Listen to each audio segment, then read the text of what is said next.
Hey everybody, I'm Johan Pilestedt. And I'm Niklas Malmborg. Today we're checking out the patch 01003000. Note. The good one. We have a separate video around weapon customization, which is one of the major updates that's coming with this patch. Yes. But there's a lot of changes still to the game. A lot of tweaks, a lot of updates. Yeah. So let's dive into it, and especially let's start off with looking at how weapon customization has changed the balance of weapons in the game. Yeah, it changes how we look at some of the systems and variables that comes with weapons. So, for example, this is something the players know about and don't like. It's spread. It's just inaccuracy when firing. We basically have almost removed spread from most places. Like, sure, shotguns still have spread. That would be otherwise weird. But most like single bullet weapons, automatic, semi-automatic, etc., they don't have much spread anymore. But we are moving over a little bit into sway. Lighter weapons like a pistol will sway around more, and that depends also on your stance. So if you're moving around, walking up straight, running and gunning, your aim will sway more with a lighter weapon like that. While if you're standing still, you will of course sway less. So it's also, this gives the players more opportunity to work with their aim. So I get it. So previously, the way that weapons have worked in Helldivers is that we had an exaggerated inaccuracy. So basically the inaccuracy of a bullet leaving the barrel. Yeah. Now we moved that more into a realistic scenario, realistic space, where assault rifles are as accurate as they are in real life. The same thing applies to pistols, where we greatly exaggerated how inaccurate they are, because a pistol is still pretty accurate. There were some weapons that we all know, the Reprimand. Yeah. That was highly inaccurate. That's basically airsoft levels of inaccurate. Yes. What we did with that is basically that it's accurate now. You will also have weapon customization that can change how much sway. Some things will increase that you sway more, some sway less. But yeah, it will depend on. So when you're ADSing, you're looking down. Normally, like the sway is pretty low anyway. It will be slightly higher for some weapons and slightly lower for some. The goal here is that the weapon's accuracy will pretty much be the same, but instead of the bullet going randomly in one direction or the other, you will be able to see the way that the gun is pointing, and then when you press the button or press the trigger, that's when the bullet is fired. So you'll be able to get a pre-read of how inaccurate you're going to be. Yes. Other things, like when we talk about pistols and SMGs and stuff, we also fixed drag for those bullets. The bullets had lower drag values than they should have for that type of caliber and type of bullet. So they will have a little bit more drag. Most people won't notice it. It's important for us. Okay, and drag is the speed at which the bullet loses velocity. Yes. Yeah. So if I shoot at something like 100 meters away, the bullet will take travel time, but of course the air resistance breaks the speed of that bullet. Yeah. So it kind of stops faster, and therefore it'll be harder to hit things at distance with SMGs and pistols. Yes. It won't be super noticeable for all people. No, I mean, if you're constantly swarmed by bugs, it won't matter. But if you're trying to headshot a running enemy at 200 meters with an SMG, then it's gonna matter. Yeah.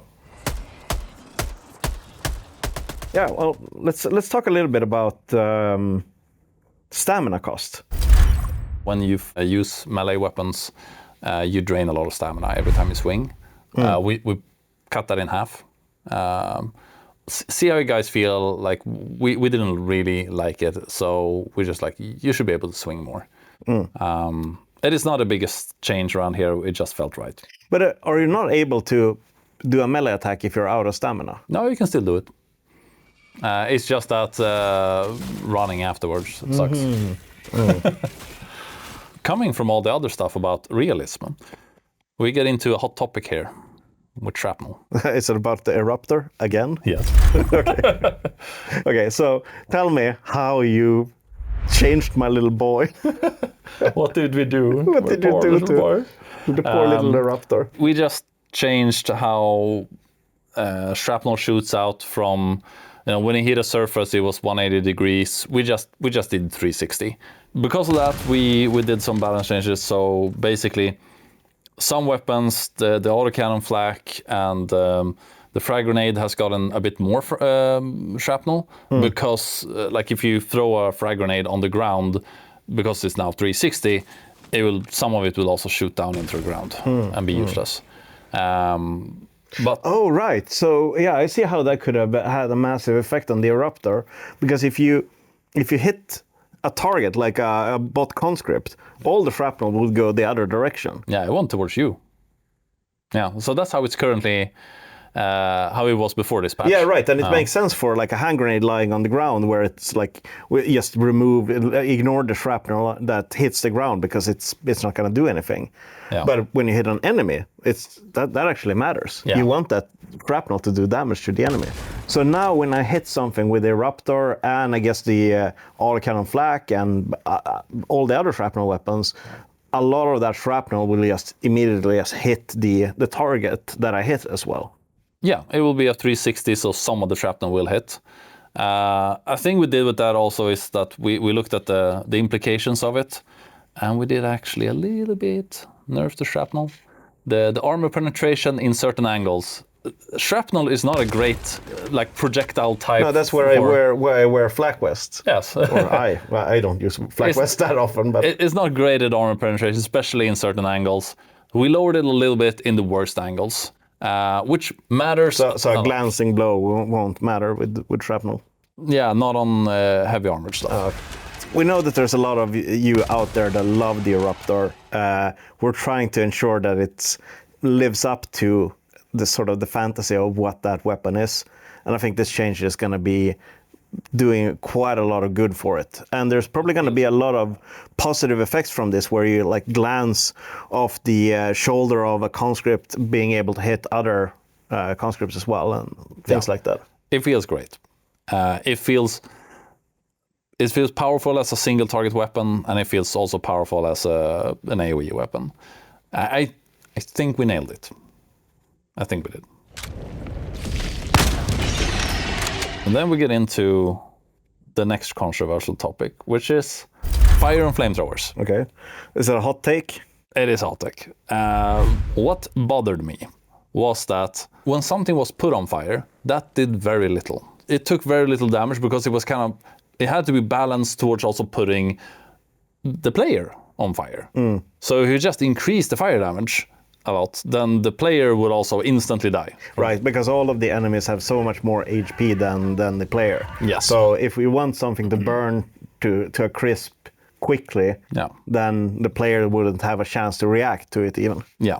What also bothered me is a bit like that the flamethrowers were more like a single target, almost like a projectile weapon. Oh, like I'm gonna headshot you with my flamethrower. Exactly, because that's currently what before this. What yeah, often that's happened. not how flamethrowers work. It's like it's just you pour gasoline on somebody or something. Yeah, not on somebody.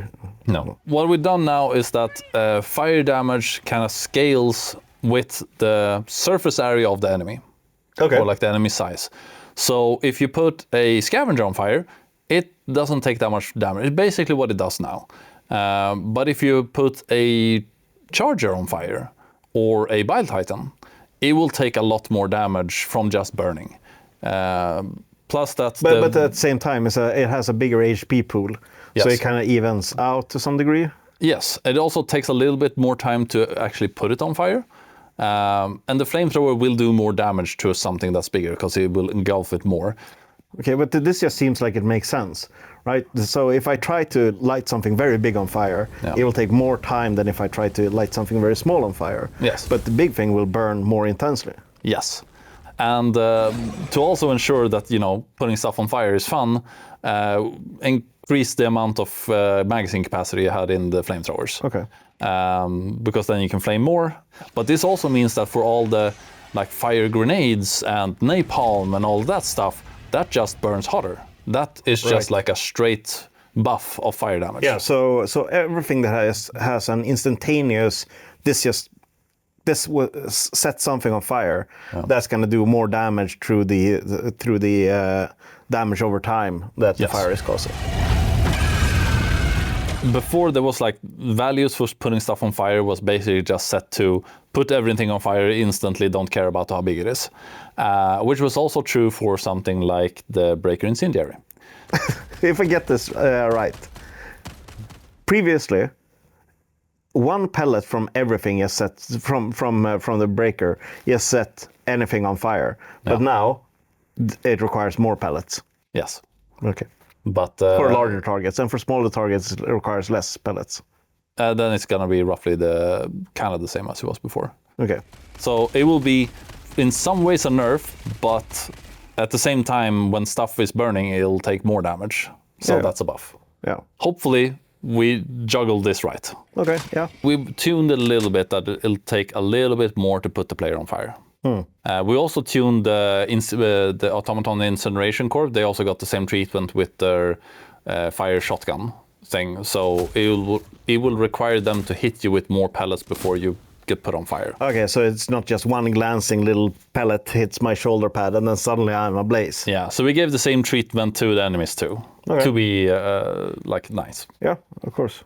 Should we jump into the balance changes that we've done on all the weapons? All the bullet weapons. Spread has gone down to reasonable levels on most weapons. Some SMGs and pistols, they have more sway, more drag on the bullets. That is like the general stuff that we've gone through. And this change on like how much the spread has decreased. On the Liberator, it's from 4 MRAD to 2 MRAD. Yeah. And for those of you that aren't super military buff nerds out there, 4 MRAD is 4 centimeters of inaccuracy at 100 meters. 2 And for MRAD some viewers, what's a centimeter? Is that not an inch? Well, a centimeter is kind of like it's like a European inch. It's way smaller. And a meter is kind of like a yard, but it's a little bit bigger. Yeah. Most people won't notice a Liberator going from 4 to 2. Because the distance that you're fighting in our game is usually not that far. The Knight, it's gone from 25 to 5. Ah, okay. But 20 centimeters off, and that's actually 40 centimeters from side to side, down to 5 centimeters. And the Reprimand was like 40. Oh, really? Yeah. So that's 80 centimeters at 100 meters from each side. Okay, down to 5. Heavy weapons like the Counter Sniper and the Dominator, the sway value got lowered. Basically, something heavy it's easier to hold it sort of stable. Yeah. Is the thought, but just swinging it around is slower.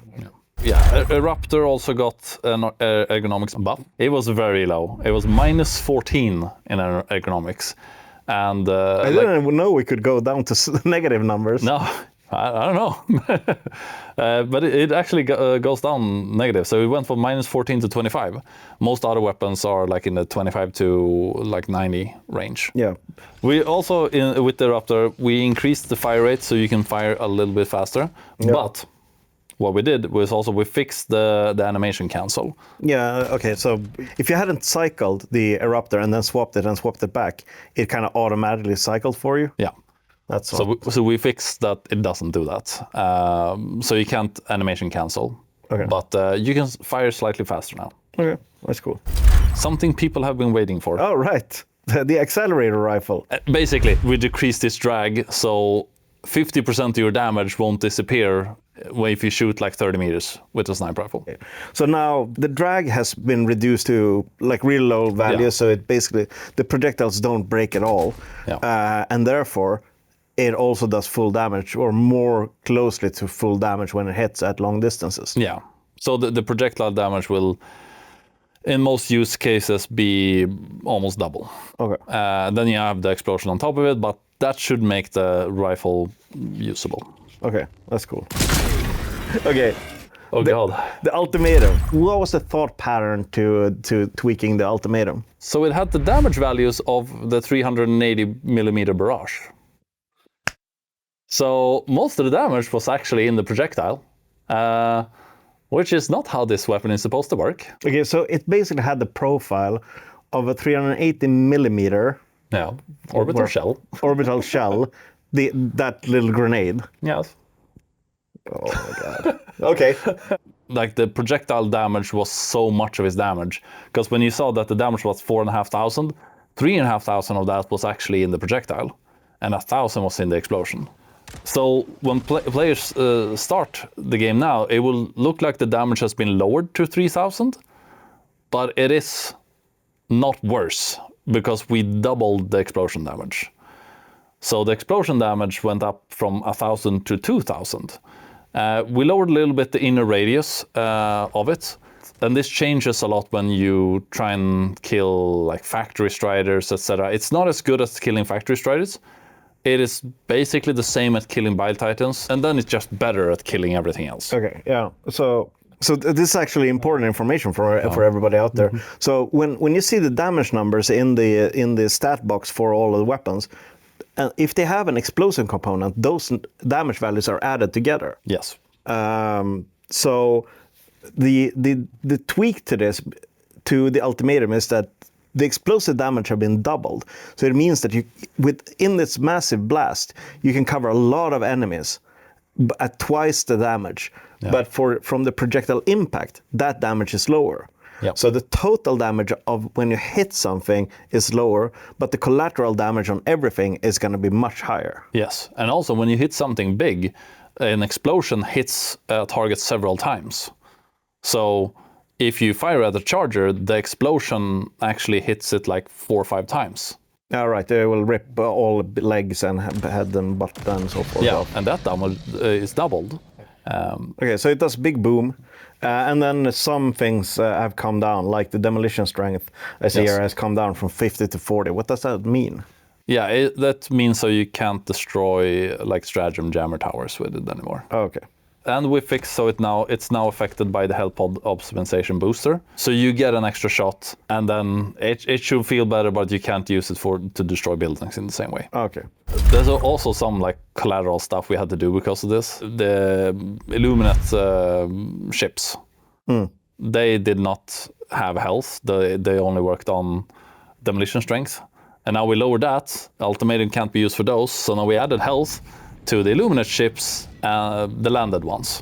So you take down the shield, and now you can actually take it down with anti-tank weapons, like the expendable anti-tank, the recoilless, or whatever you want. It has a health, it will eventually die. Okay, so it's going to be more similar to the ones that are come flying in. Yes, exactly. Okay, that's cool. Tell me a little bit about enemy balancing. The Automaton bunker turret, which is the small turret, not the big cannon turret. Oh, the one that's on the command post. Yes. The one that people call the sniper turret. Yeah. It now has more spread. Okay. It should do less sniping. I mean, it had 20. Yeah. So it went to 50. So it's inaccurate by a meter at 100 meters. So it's still pretty good at hitting you, but it's not that good. Yeah. The Automaton Gunship, it was armor 4 in the body and then armor 3 in the thrusters. If you look at it though, like the thruster has the same type of plating. So we put it all on armor 3 and increased the health a little bit on the main body. But it really felt like I should be able to take my machine gun and just shoot it down. Yeah. But in return, we made it so it will shoot more with its own machine gun, and it will be slightly more accurate. We also had a bug with it where while it had rockets, it just didn't shoot. With the machine gun? With the machine gun, yeah. So we fixed that, so now it just shoots a lot more. Okay. Then we had the big spawner for the automatons in colonies. Which one is it? I don't know. I don't know the big, like almost like a big building that spawned tanks and stuff. Oh, okay. It had health, so you could like destroy with a recoilless, etc. But it had very low health. It was like it did not match the visuals. So we upped it. We gave it more than like triple the amount of health. You can still destroy with demolition. You can throw grenades in the vents, etc. Yeah, weak spots will always destroy it and blah blah blah. It just made more sense. Okay. What is this bug? So okay, I'm gonna read this for you later.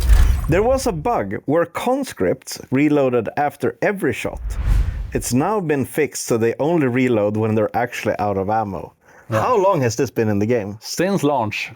Yes. But do they do a reload animation? Yeah. They do the venting of the gun. Yeah, they do venting and stuff, and they did that every time they fired before, which made them not shoot a lot.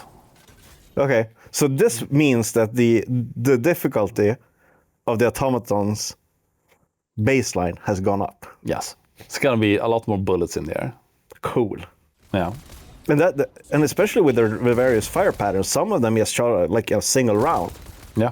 And then reloaded. Yes. It's kind of like when you guys started playing Helldivers, where you reloaded after every bullet, and then eventually you learned that you shouldn't discard all the ammo. It took them a while to do their software update for shooting. This is a fun one. It's the jump pack. It was easy to just fall over when you landed with it, ragdoll. It's one of the best things about it. Yeah, some people thought that, and some people didn't. So we increased the brake force a little bit. So you're less likely to ragdoll. You will still ragdoll sometimes, but less when you just move forward and jump. Because you had to move forward, jump, and then stop moving forward in the air. Because if you held it in and landed, you fell over. Yeah. For those that use the recon armor, maximum sprint, jump pack, go full pace, flat ground landing, they won't fall over. Not as much, at least.